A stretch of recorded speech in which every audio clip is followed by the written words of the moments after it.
got my boy here, Glenn McDowell, and we just gonna chop it up and see, where this goes. However, we want to say thanks to the Coalesce Group for your sponsorship and your support and all that you're doing in the academic community.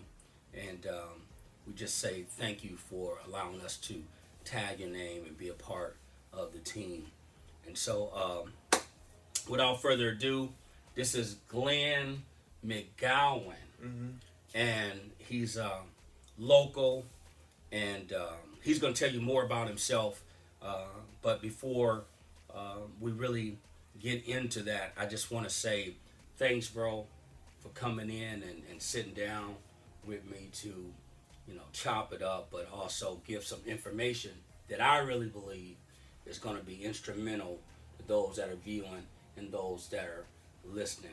And so, I appreciate it. Thanks for having me. Thanks for having me, man. Appreciate it. No question. Tell us a little bit about yourself. Well, I'm LA born. My dad's from LA. My mother's from San Diego. Was born in the early 80s. I've seen LA change and so many times. I grew up all over LA. Yeah. South Central LA, East LA, Wow. Inglewood. Wow. You name it, I lived there, Okay. But yeah, I'm an LA kid. Moved around a lot. My parents divorced in, the late 80s. Okay. I ended up moving to San Diego with my mom. Okay. And, that was every kid who experiences that, you're hit with that question, who you want to live with, your mom or dad? Yeah. And it's just like, I didn't want to be away from my dad, but I didn't want to be away from my siblings, particularly my older brother, who's my best friend. Right. Was 2 years older than me. That's great. He said he wanted to stay with my mom, and I was following suit. So I ended up staying in San Diego for about 7 years until I got expelled from the school district, and I was forced to move back to LA with my dad, which my older brother had already moved back 2 years prior. So it was just like I was reunited with my brother and my dad. Okay. So and I'm back in my hometown. Okay. At That 14. makes sense. Yeah. At 14. Wow, because I wasn't that old when my parents split and broke up for good. Yeah. I was about 6 years old.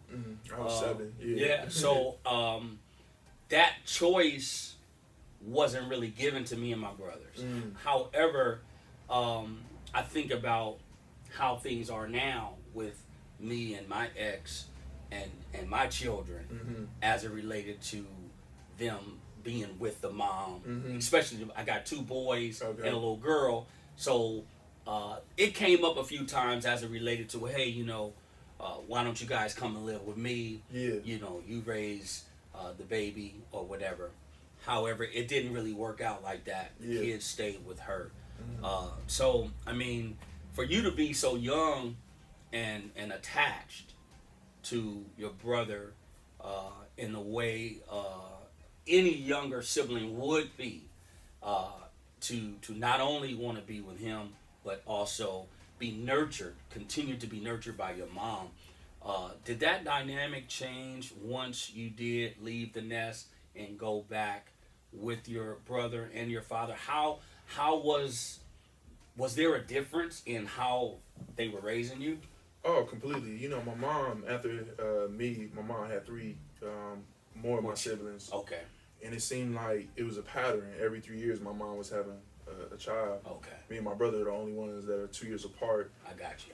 So me and my sister are 3 years apart. My sister and my other sister are 3 years apart. I and see. the baby, my little brother, he's 3 years apart from my other sister. So it was a pattern, but it seemed like after, you get 3 years of nurturing, and after that, all right, you're done. Yeah. My mom, and bless my mom's heart. My mom has been through a lot. Okay. And but at 7, it was pretty much my brother was giving me all of my wisdom and it's crazy because a lot of people don't know in San Diego, the area that we moved to it's a blood city. It's bloods. It's the first time I heard Pyru, brims, blood. I mean, like it's a heavy blood culture. Okay. Okay. And Is that near Lincoln High School? Or? Yeah. It's 5 minutes from Lincoln and about 5 minutes from Morris.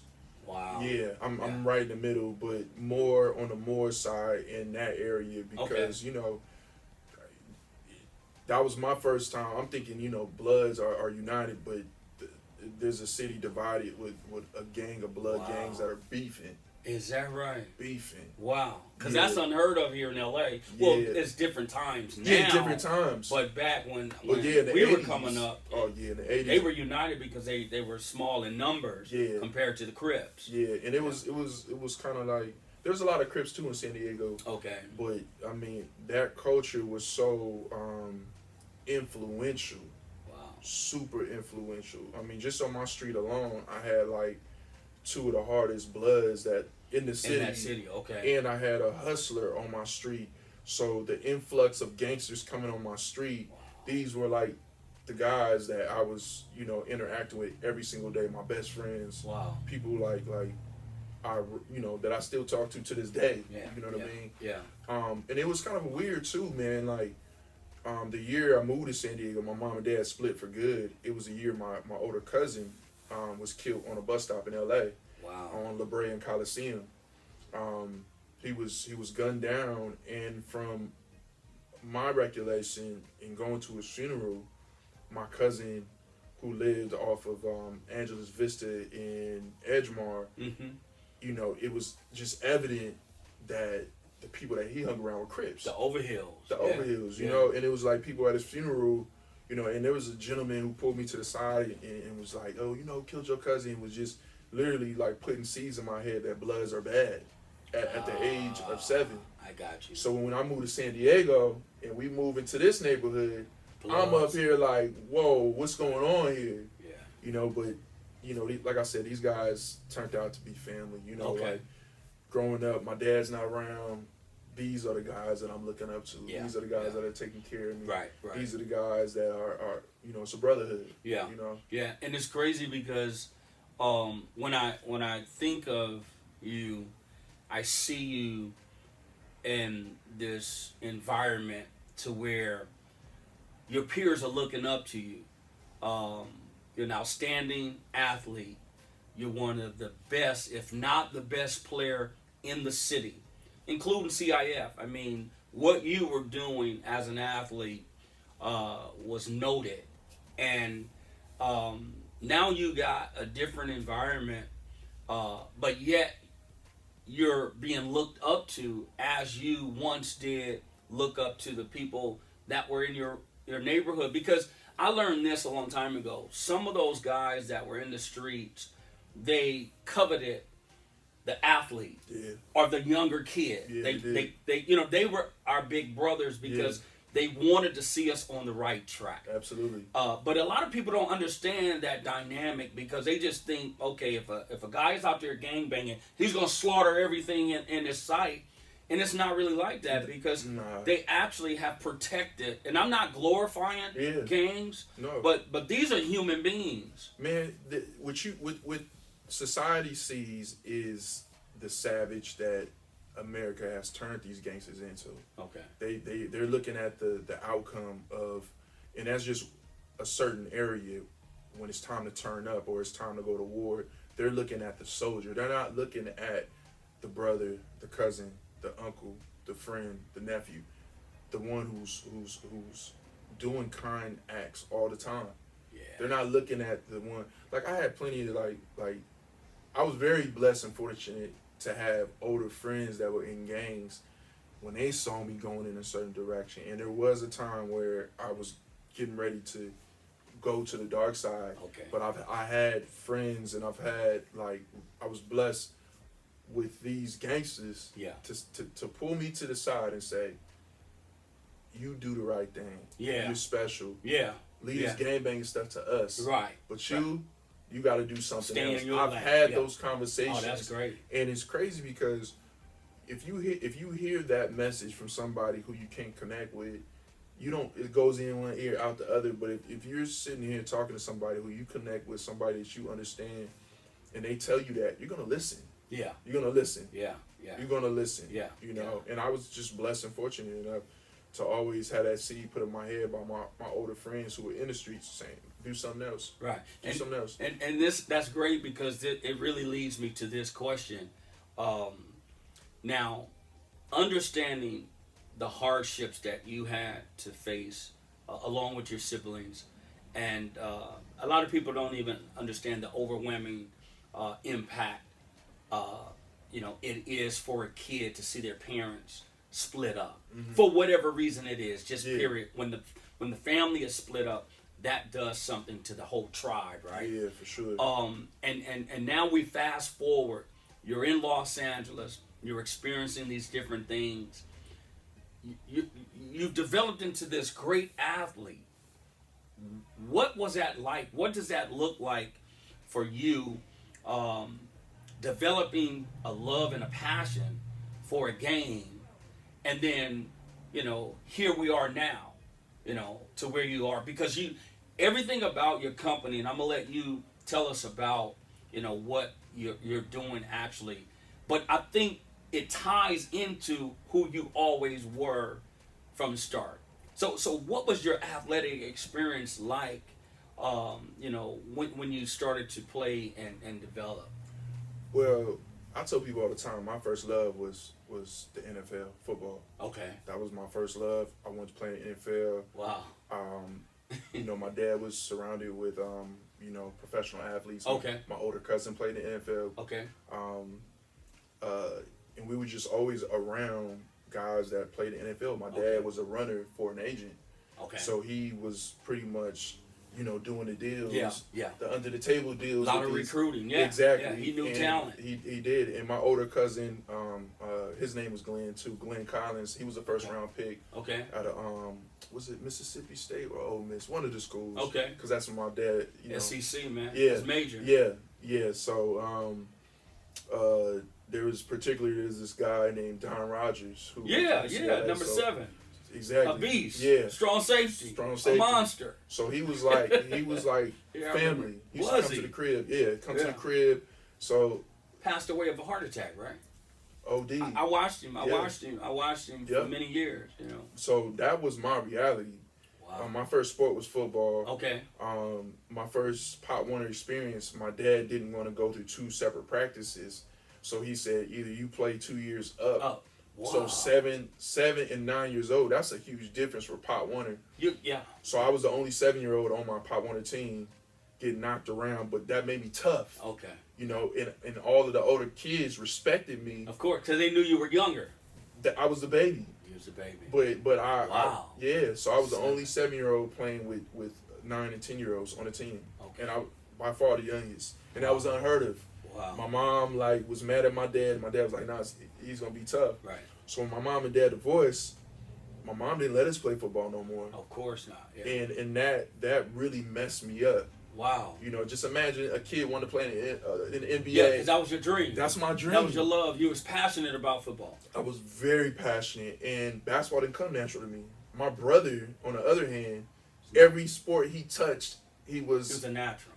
He was amazing. Wow. So it's like my brother. He could pick up a baseball bat, switch hit, had hands, eye coordination. I couldn't hit a baseball. I couldn't either. I couldn't hit a baseball. Don't feel bad. I couldn't either. I couldn't hit a baseball. I couldn't either. I was as bad as I wanted to. Yeah. I couldn't play football. My mother put me and my brother in karate, and karate was cool for so many different reasons. Another thing that taught me discipline. Yeah. Taught me respect. It taught me a whole bunch of things. Gotcha. Flexibility, body movement. Yeah. But yeah, I was just trying different things. In basketball, it was fun. I played it. I was very competitive, but you're good, man. Man, bro, man, you're good, man. You weren't average. I appreciate it, man. Thank you. But it was really a process. It was really like, am I going to do this thing for real? Okay. Am I going to do this thing for real? And when I moved, I'm gonna be honest.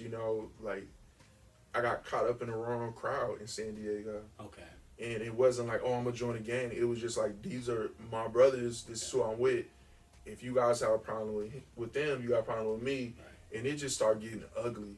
So when I got expelled from school, like I said, I had to rebrand myself. Wow. And it was crazy because, like I said, I'm coming from an all blood neighborhood. Blood this, blood that. That's the lingo. Yeah. You know what I'm saying? You hear it every single day. That's the lingo. Even if guys don't bang, they're still saying blood. Well, you're affiliated. You're affiliated. Same thing that, when we grew up in Inglewood. Exactly. I mean, that's what it was. That's exactly what it was. So when I moved to LA, my dad got remarried. My stepbrothers, I got 3 of them. They're all triple OGs from Harlem 30s. Ooh. Dinker Park. Yeah. Real. We live on 88th and Gramercy, right behind St. Andrews Park. Trey. You got 90 right up the street. Inglewood family that's way. Yeah. Got the Hoovers, going east. Yeah. The 60s going, south. Going north. Yeah. So no, you're right. I'm You're surrounded by. I'm surrounded by Yeah. it. And it was like, it's funny too, because a lot of people don't know this. One of the first people that my dad introduced me to was one of his partners, his friends. Okay. And my brother was saying, hey, this dude's taller, bigger than dad. He's bigger than dad. He's taller than dad. And he talks louder than dad. And my dad was a giant to me. Right. 6'4". Yeah. 280. Muscular. Big muscular guy. Yeah. Heavy voice. Yeah. So I'm thinking to myself, like, how is that possible? Right. So one of the first people that my dad took me to was this guy named Big Yang. Wow. The Ball brothers' grandfather. Right. And he scared. Right. He scared me, man. Yeah. He scared me. He was a big dude. He scared me because he was telling me how active LA was. He said, "This ain't San Diego, bruh. Cats will blow your brains out and ask questions later. Yeah. Like you can get robbed, you can give your chain up or give whatever you want, and people will still kill you. So he's putting all this stuff in my. I'm hearing this is right after the riots, and I'm just, the truces are being broken. And I'm just like, man, it's like you can't play around with this. Yeah. If you're gonna be a ball player, you gotta be really a ball player. Yeah. And at the time, my brother was going to Westchester, and they had a basketball culture.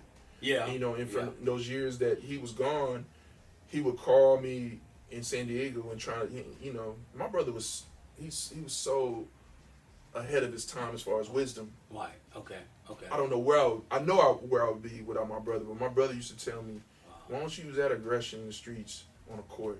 Yeah. If you get killed playing, if you get killed in the streets, that's it, game over. Yeah. You get killed out here, you can work on your game, and you got tomorrow. Come back, exactly. So come back and he would give me game like that. That's a lot of wisdom. I never saw it like that. Man. I mean, when you explain it, that's a great way bro, my brother was, ahead of his time, and he would just tell me these legendary stories, the Paul Pierces and this and that and that. and my brother's crazy because, when I was living in San Diego, he convinced my mom to let me go on an AAU tournament. It was my first AAU experience. And on that AAU experience, I was playing for Compton B-ball. Okay. And on my brother's team, that's how I met Jamal Crawford. Oh, all right. Yeah, so Jamal was on my brother's team. All right. And on my team, somebody that you probably know is Tito Maddox. Yeah. So it was crazy. Tito was nice. Man, that's my dog, man. Tito was nice. Tito set the bar, man. Tito. He was nice. But we all rode in the same van. We took 2 vans to Vegas. But in that van, me, my brother Jamal Crawford, Tito Maddox, and a couple of other guys that played for Compton Dominguez, Urban Day. Yeah. It was that East Side group. But that was my first AAU experience. Wow. And it really. You was with some bad boys. Oh man, I was with some bad boys, man. But you can see the level of play. You are you gonna take this thing serious? Right. Because you see what's out here now. I met you through Jamal. Yeah. Cole. Yeah. Lil Jarrell. Yep. Yeah. Matthew Hendricks. Benji. Yep. Benjamin. Yep. So, yeah. But yeah, man. So that was like, okay, I gotta really take this thing serious, man, because it's a real culture out here in LA, and it's just you can't have one foot in, one foot out. Either you gotta be with this hoop stuff, or this knucklehead stuff. It's knucklehead stuff. Well, the great thing is, listening to that experience, it doesn't surprise me to see where you are now. Still giving back, still giving game, giving knowledge and information, which is so valuable because exposure and information is power. Yeah, and for you to be in the position that you're in now, just knowing that you had this experience and potential of playing basketball and going to a higher level, but when that wasn't realized, you look back on it and you got an education. You went to Pepperdine University. Yeah. You were able to meet different people. Yeah. You were honing your skill in other areas. But to me, the most common thing you were able to do was come back and touch lives of youth people. Tell us about Bucket Academy. Man, I think the best thing that anybody can do is to pour back into the cup that that people poured into you. I can't even, I can't take any credit. Yeah. I was just blessed to have people Yeah. that inspired me, people that spoke life into me, people that gave me the affirmations, the days where I didn't think that I was going to make it. Wow. It's just like those moments are priceless. Yeah. And when you can save a life, it's you can save a life with a couple of words. Yeah. Just your presence alone, just showing up. Yeah. And I know the difference that it can make, because I know the difference that it made for me when people showed up for me. So in 2010, my little brother got into a little situation, and I felt responsible. I felt like my brother was the product of the old me. Okay. Because your siblings and the people close to you, they watch everything. Of course. They take notes. Even if you're saying, don't do this, don't do that. If they're seeing you do something and they think that it's cool and they want to be just like you, and if you're not spending 24 hours with them, 365, and you're away, they're taking stuff from you. Yeah. And my baby brother was actually watching me grow. Like, he saw that gangster part. Okay. Like, he saw, like, oh, my brother's gangster, and he's hearing what people are saying about me on the streets. Yeah. So, he's 19 years old and he gets into some trouble. Okay. And this is the same time where, because I took 2 years off of playing professional ball overseas. I was burnt out. Okay. But I had just went to this camp, this Korean camp, and I did really well. Okay. And they signed me. And right when they signed me, this thing happened with my brother, and I called him and I was just like, hey man, don't do nothing stupid. If you want to get away, you can come with me to Korea. Right. And he was like, you mean that? And I'm 9 years older than my brother. Okay. And this will be our first time living together since I left. I was 14 and he was 5. Exactly. Since San Diego. So he was like, for sure. I was like, get on the first thing smoking in LA. So he came to LA, got him his passport. I went to training camp. He stayed at my spot in North Hollywood. Okay. Until I was ready to move into my spot. He flew out there, man, and I wanted to have something for him. Wow. That was, he loved basketball. Wow. But I wanted it to be something with some education, but with some edge to it. Okay. So I was coming up with names, and I came up with Buckets Academy. That's it hits. Buckets Academy hits because it says a lot within itself, because a lot of people, I guess, they don't really have insight. Mm-hmm. You know what I mean?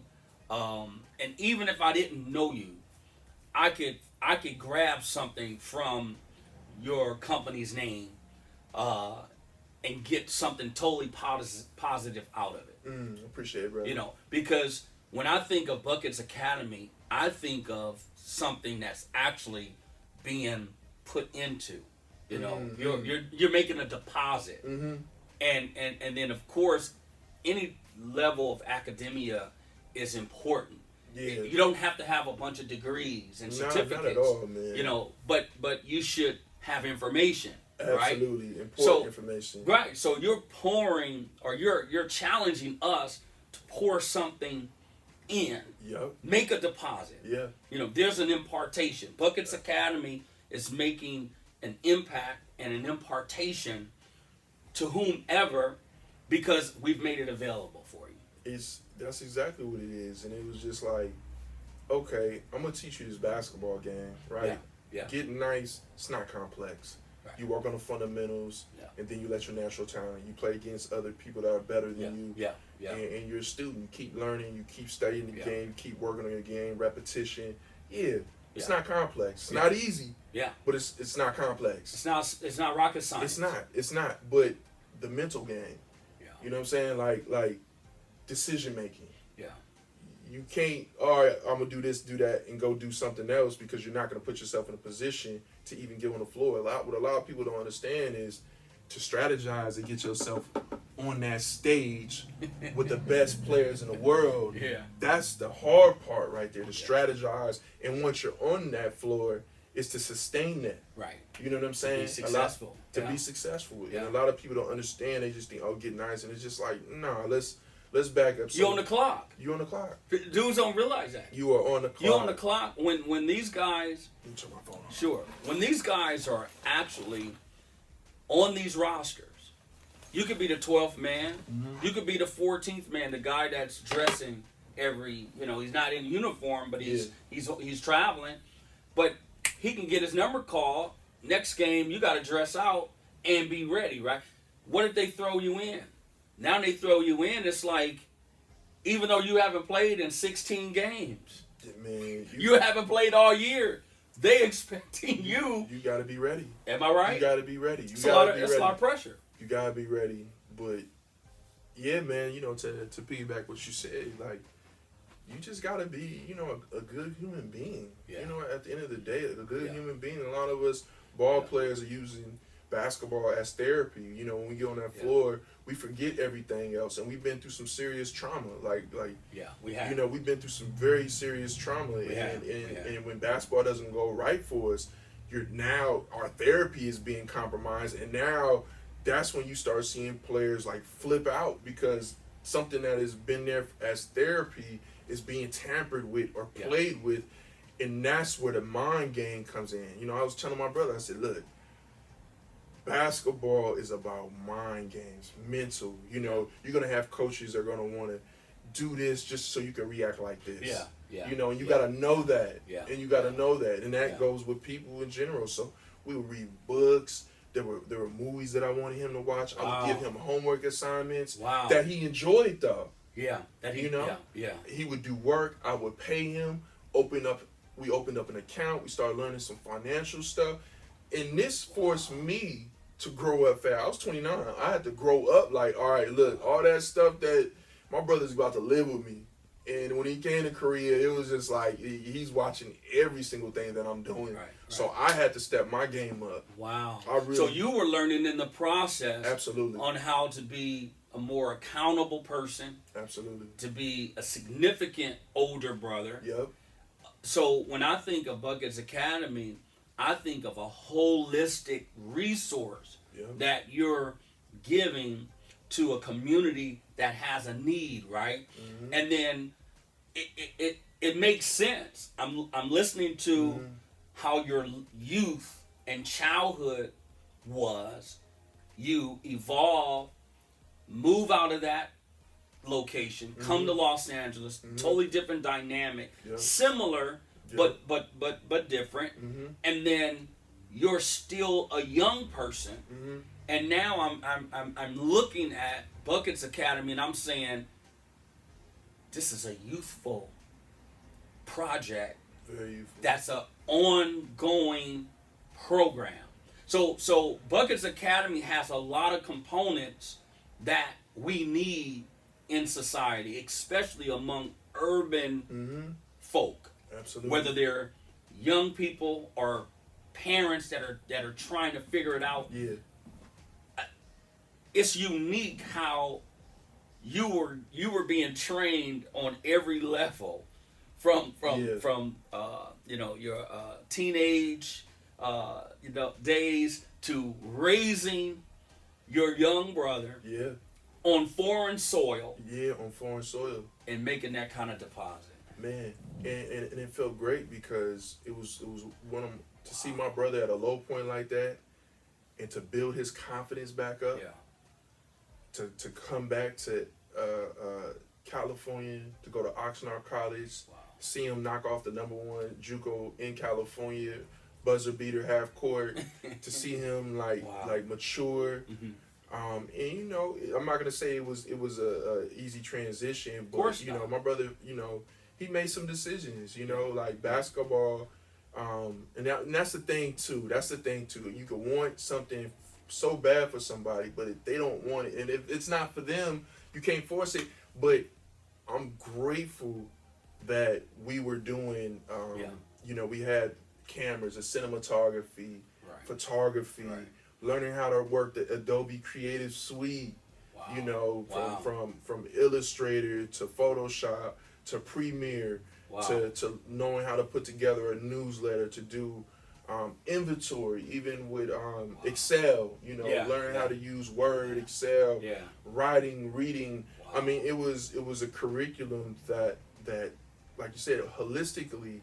Right. Now he's gravitating towards filmmaking, now Look at that. storytelling, organization, entrepreneurship, and it's just like it doesn't necessarily have to be. It can be basketball. We could bring the Right. kids in, Mhm. and that's the exercise part. Yeah. Because even if a kid doesn't want to go to the NBA, he can still get nice, go to college if you Yeah. want to be a filmmaker and Yeah. have that Yeah. paid for your filmmaking school. Yeah. You know, it doesn't. Yeah. Who knows? Yeah. Who knows? But we just want to keep this curriculum diverse and just creative, Wow. and allow these kids to expand. Like, you don't know Wow. who's going to be the next what, you know, but we just want Right. to have these opportunities. Like, this Right. is an option. Yeah. This is out here. You're providing alternatives, and like when I saw you years ago, I think we were in Santa Monica area or something. It was when we ran the Grove, Was or it the Grove? in Santa Monica. It was One of the two. one of those areas. But this is what really captured me. It was great to see you after not seeing you in a long time, but I still saw this little kid. I saw this young guy say, I said, well, what are you up to now? Are you playing? Or, you know, it's like, you know, I don't play anymore. I'm making, you know, film. I'm in film. And the way you lit up, Yeah. I said, wow, that's the same passion Yeah. that he had as an athlete when Man. he was having fun doing that. And now he's in the business world. Yeah. He's making his way. He's making an impact. And I see the same joy and passion. And it's crazy because, like you said earlier, so many guys think, like, if I don't get to the NBA or get to the NFL, my life is in vain. Yeah. But yet, all those valuable lessons you were learning, Oh, man. you were able to grow, but you were willing to give back everything you learned. And to me, that's the reward. To see you consistently giving back and collaborating. Yeah. You're networking and collaborating, giving other people an opportunity to experience Buckets Academy. Man. That's major. I appreciate that, man. That's major, man. I want kids to know that in the youth and even adults, the guys that had similar playing experiences, you know, the NBA, it's the pinnacle of talent. Of course. But at the end of the day, it's a business. It's a business, and if you don't understand the business, there's only a certain amount of spots, right? Right. It's about gratitude. Yeah. That's what I was missing. It was about gratitude. I went overseas. My first 2 years overseas, I won 2 championships. Wow. We played against... A lot of guys can't say that they've won anything overseas. I had a guy on my team who got drafted but wasn't ready, so he came back and played overseas and ended up, after we won our championships, he went back to the NBA. His name's Marcin Gortat. Okay. The Polish, played with John Wall for many years out there. The big Polish center. Okay. 10, 12 plus years in the NBA. Okay. Had a really successful career. Marcin Gortat didn't even start on our team sometimes in Germany. That's how talented you guys were. We were talented, man. I mean, literally, you know, at the time they weren't really doing the NBA preseasons, playing it. Okay. But we definitely, the following year I left that team. The following year they started playing NBA. They started playing in the city that we won. Wow. Yeah, they started playing in the city. But wow. I say that to say, when I was playing overseas, my thought was, I'm killing. I should be in the NBA. You know, I was killing dudes, you know, who were projected to go to the NBA, whatever. And I'm just, instead of just looking at where I came from, where I'm at now, I'm getting paid money to play a game that I would do for free. Why am I even looking? This is a blessing. Just to have that opportunity. And that's how God works. You know, if God sees that you're grateful for what you have, He's going to bless you with more. Because you can handle it. You know? So that was a humbling experience for you as you were growing. Because what you were doing, you were developing as a man. Developing. Like you said, I had to learn how to be grateful. Yeah, man. It was a process, man. I wish it was something that I would have, a concept that I would have grasped and knew about, you know, at an earlier age. Because I just would have looked at life completely different. Like, look at these lessons and blessings that I'm being, you know, showered with at an early age. Let me just be grateful. Let me be grateful that God has given me an opportunity to see tomorrow. You know what I mean? Where I've had plenty of friends and families buried prematurely. You know? So I'm grateful for this moment right here. Well, this is an opportunity that I wanted to cash in on. You know, I know you're extremely busy, and you got a lot of projects that you're involved in. But like I was saying before, Buckets Academy really hits home for me because, like, working with the Coalesce group, they're really, really situated to where they can be impactful and a resource to young people. And it's not just about athletics. Their goal is to provide academic information and help the kids develop compliance with that moving forward. Whatever the goal is, they want academics to be the priority. And building life skills, just like what you guys are doing. You're building life skills for people who are interested in growing. And so, you know, just to have you here and to share, you know, your insight and your experience, I know it's going to help the viewers. I know it's going to help, you know, young people who will, you know, be able to hear this and see this, simply because we can go pro in something. Oh yeah. It doesn't have to be hockey or you know, tennis. It can be like, you know, behind the camera. You can. It takes a skill set to work that camera. You Absolutely. know, everybody is not able, you know, to grasp that, but you stay in your lane and you learn how to develop, and be a student. So, you know, lastly, with this great program that you're obviously providing for community, what do you see happening with yourself and with your company during, I'll just say post-COVID-19, because we understand these CDC protocols and all that, and it has hindered most of us in a lot of ways. But you're so innovative and bright and obviously determined, because you wouldn't have come this far. God wouldn't have brought you this far if He didn't have a plan for your life, and you have to complete that. You know, you have great purpose. I know this. Thank you. So what does this look like post COVID? You know, God has really shown me that miracles exist, and there's nothing bigger than Him. I agree. And if we are made in the image of Him, there's nothing that we can't do on this earth. So how I've been looking at post-COVID is I have to tap into all my resources, and I can't be afraid to ask my community to help me out, because I can't do everything myself. Right. So with my next project is probably the biggest project up to date. Okay. You know, I'm not sure if I shared that story about the time where I met and worked out with Michael Jordan in Chicago on an accident. Wow. It wasn't an accident. It wasn't an accident. Well, it was God's plan. It was God's plan, but it wasn't. But the planned. way it right. It wasn't planned. Exactly. And we, I'm essentially taking that story and turning it into an animated short film. Wow. That's great. Thank you, man. My Illustrator my illustrator that I'm bringing on as my partner as the visionary. Okay. Is a young brother from he used to live on the same street as my cousin who was gunned down on Angeles Vista and Edgemont. I got you.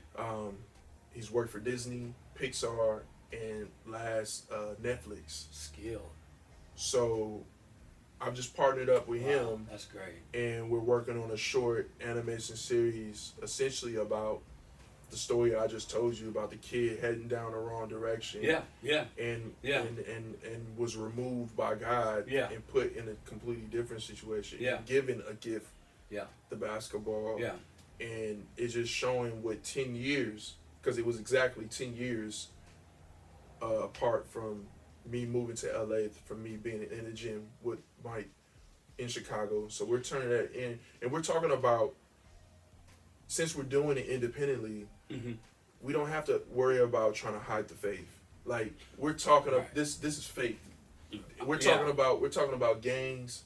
We're talking about being a single parent. We're talking about fatherhood, what a man means to be in a household. We're talking about some stuff that's probably not going to be in a Disney film. That's dynamic, man. And we're so what we're doing right now is working on putting together a trailer for our crowdfunding. We're gonna have a couple of frames. That's great. And we're just gonna put it out there, and in return, whoever pledges, they're gonna be getting some fresh Buckets Academy gear, different tiers for different things. And we're just gonna put it out there, and I already know that once people hear the story, that's brilliant. They're gonna want to I gotta hear it. That speaks to us. I don't care what part of urban America you grew up in. What you just said and conveyed to us pertaining to this project relates to us. And I believe that we as a people have failed to tap into what affects us, what motivates us, and so on, in the respect of support. We have to learn how to support one another because these are our causes. If we don't do this, no one's going to do it for us. Black lives don't matter. Exactly. They can't tell our story for us. They know how to document what they want about our stories, but those are not always true and factual. So why not support someone who's speaking for us? You're my voice. You're speaking for me in an area that I might not have the platform to do so. Right? So why wouldn't I get behind Buckets Academy and this type of project when it's already been ongoing? So I really believe that it's a perpetual blessing that God has given to you in the way of you discovering your purpose. See, anything that's purposed by God will be perpetual. Exactly. That's how He ordains it, right? And you flourish in it when you come into alignment with it. And it just seems and sounds so profound that you're comfortable in that vein. See, that's natural for you, And what's so incredible is that it's growing, and it's growing on us. And so that's why I really wanted you in here to sit down with you, because I think people can relate when they've experienced something like that. You were once a a small kid who developed into a teenager, went through some things in urban communities, experienced some things in the household, played a sport, got involved, met other people, got a chance to be educated at a higher level, collegiate level, and now you've taken your talent to a whole different place. Man, I appreciate it. Man.